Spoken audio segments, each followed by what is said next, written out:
Really challenging market today. A lot of head fakes. The VIX was all over the place. Has been all over the place. You see constant spikes and then sell off, spikes and then sell off. It stays between 25 and 30 right now, not going anywhere. News that the White House staff has is starting to have coronavirus. I think that's pretty bearish, and the market really didn't take it that seriously, it seems to me.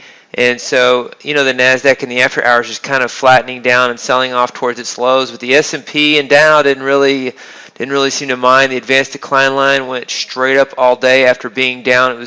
It opened down what was considered to be pretty oversold in a strong bull market, based on, I guess, Fed stimulus fundamentals and Fed backing the market and going up no matter what. I guess the safe haven could be the stock market as well, but it just seems a bit much. It should have been more selling today. A lot of pops in the markets that were challenging. So let's take a look at the results today. So starting with the overnight session, night trader minus 1525. Here was the news on the White House staff having coronavirus. The market sold off and chopped down here and then traded higher from those lows. Why, I don't know. There's the news today presents a lot more uncertainty, and you had Mirror catch the mean reversion open, so nice trade on Mirror plus 675. Tick count trend had a rough day, minus 1700, trying to get in on the long side, stopped out and then rallied, stopped out and then rally, stopped out and rally, stopped out, and then so just tricky price action, challenging price action overall, and adapt moving average of minus 750, rough day there. Asia 4 long got stopped out here on this on the news overnight. The White House staff has coronavirus, so challenging day in the E-mini S&P. We did have a highlight of the day in the NQ. Gap continuation NQ was up. It had 2 losses, and then the market sold off down here, bounced at 11, and never traded below those lows. That came out here that there would be a stimulus package, and so the market used that to rally, 200 points or more. The low is 11,204.50. The high here is 11,352, so 150 point rally. And then it just slowly pulled back the rest of the day, acting like it was going to rally, and then it settles down here near towards the lows. So tricky tape for sure, unusually tricky with the news cycle today about the White House coronavirus and then the stimulus package on top of that. Tick pullback, minus 725. QS3 was a positive trade on the day too, plus 875. Mean reversion open trade, taking advantage of those buy the dippers that step in at the open. Tick pulse NQ minus 625.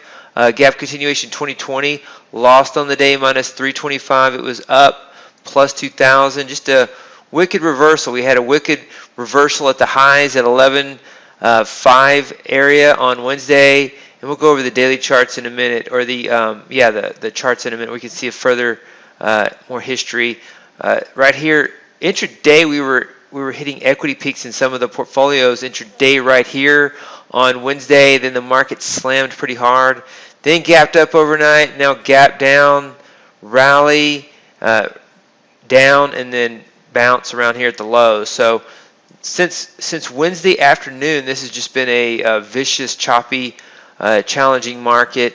The market spent a lot of time down here chopping. It started to move higher. The bulls started to get a hold of it in here, and they don't want to let go. Probably should pull back more than what we're seeing now, but it created a choppy, contentious market between the buy the dippers and true value or true uncertainty as we go into the election. And those are the trades for the ES and the NQ on the day. Let's see, did we cover the short trade in 60-minute breakout short? Was plus 975, so that was a highlight. I like to look at the highlights. Mirror plus 675, 60-minute breakout short plus 975, and then the losses were a night trader, tick count trend, adaptive moving average in Asia 4 long, all strategy access NQ. The highlights were QS3 and gap continuation 2019, while gap continuation 2020, tick pullback, and tick pulse all lost on the day. Crude oil, no trades on the day. Natural gas, no trades on the day. RBOB, no trades. Energies were flat on the day. We talked about an options trade in our video earlier. If crude oil does roll over, if the pandemic does set in again and everyone stays at home, then demand for crude oil could go down the way it did earlier this year. And would we see negative crude oil prices again? Maybe. I don't know. It's probably not. Probably won't see that, but I showed you an option trade of what you could do if that happens to kind of hedge your economic situation and to prosper in tough times, taking short trades and taking advantage of those situations to prosper.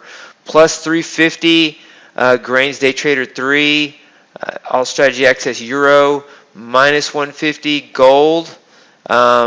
Asian gold, same thing with the stocks. Market sold off. We went long, market sold off, stopped out, and then it bounces. And so it's always frustrating to see that many trades that are doing that in this new cycle. Sold off, and then it rallied here, stopped out. Both of these strategies, minus 1,000 on the day. Cobra Gold, minus 625. And then silver, no trades on the day. Tick fader, minus 625. Dynamic tick pullback, no trades. Challenging Friday overall. Choppy start, choppy week from Wednesday afternoon. You can see this more on the intraday charts. You can see this on the like if you look at this was a nice, the portfolios were doing very good right here, and then you get massive chop right here on Wednesday afternoon, and then market's trying to distribute. The bulls won't let it. Pops up. Market tries to distribute. Bulls won't let it, so it creates chop. Market should distribute a little bit more, in my opinion, based on the news cycle and the fundamentals, but the bulls are there to buy these tight dips.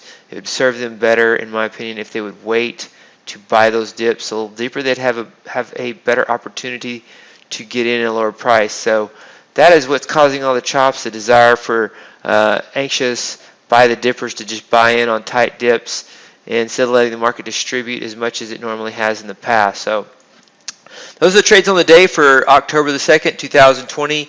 Looking forward to next week's trade.